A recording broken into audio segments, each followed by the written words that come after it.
तुम्हाला विश्वास बसेल का की ही मसाला चहा बिस्किट मी बनवले घरच्या घरी चहा बरोबर खाण्यासाठी खुसखुशीत आणि मस्त. तर करायचं काय, बटन आणि पिठी साखर आपल्याला चांगलं फेटून घ्यायचंय. आता या फेटलेल्या मिश्रणात ऍड करूया मैदा, कॉर्नफ्लोअर आणि बेकिंग पावडर. मैद्याच्या जागी तुम्ही गव्हाचं पीठही वापरू शकता. तर यामध्ये ऍड करणार आहोत दवे का दिव्या टी मसाला.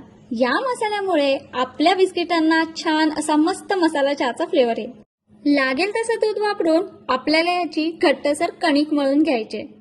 आता हे मिश्रण अर्धा तासासाठी आपण फ्रीजमध्ये ठेवूया.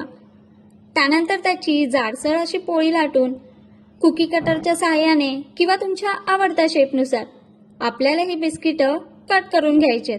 170 अंश डिग्रीवर 12 मिनिटे बेक केली की तयार आहेत आपली होममेड मसाला चहा बिस्किट्स.